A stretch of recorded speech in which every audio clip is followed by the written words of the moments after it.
team coverage for you now. ABC 15's Kimberly Chang is digging into the impact on you. But we're going to begin with ABC 15's Courtney Carlmark, just minutes from a news conference being held by the people over at Sky Harbor Airport. And Courtney, what exactly are we expecting to hear from them? Well, in just a minute, we're going to hear from the US Airways officials about how this is going to impact us locally, job-wise. And then after that, we'll hear from the mayor and then Sky Harbor about how this is going to impact the airport. So what we know now is that eventually American Airlines is going to move to Terminal 4, which means it's going to give other airlines a chance to come in and fill the 3 gates here in Terminal 3. There are still a lot of questions as this merger moves forward, but it's definitely the talk among passengers today. Ultimately, there might be some jobs lost in the valley, so that's a concern. Well, obviously the concern is going to be how's it going to affect rates. Some of the rates might go up, but we'll have more leg room and bigger planes. Travelers are worried about what's to come with this mega merger, but they're also excited. I think it'll be great.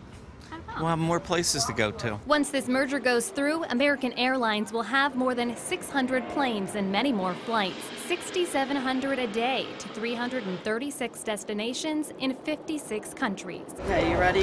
Let's go. Come on. But for Valley flyer Julie Chrisman, the negatives outweigh the positives. We have a lot of friends and family that are working with US Airways, and it's a part of the culture and building up the growth in Phoenix. When it's all said and done, the world's largest airline will employ 95,000 people, but many Valley workers will lose their jobs along the way. It tugs at your heartstrings. Chrisman knows all too well what a merger can do to an airport. I'm actually from Cincinnati, and I was there when Delta left and left the hub and went up to Northwest in Detroit, so I'm disappointed. She's afraid it will leave parts of Sky Harbor a ghost town. I think this is such a gorgeous airport. I'm hopeful that they'll bring in more airlines.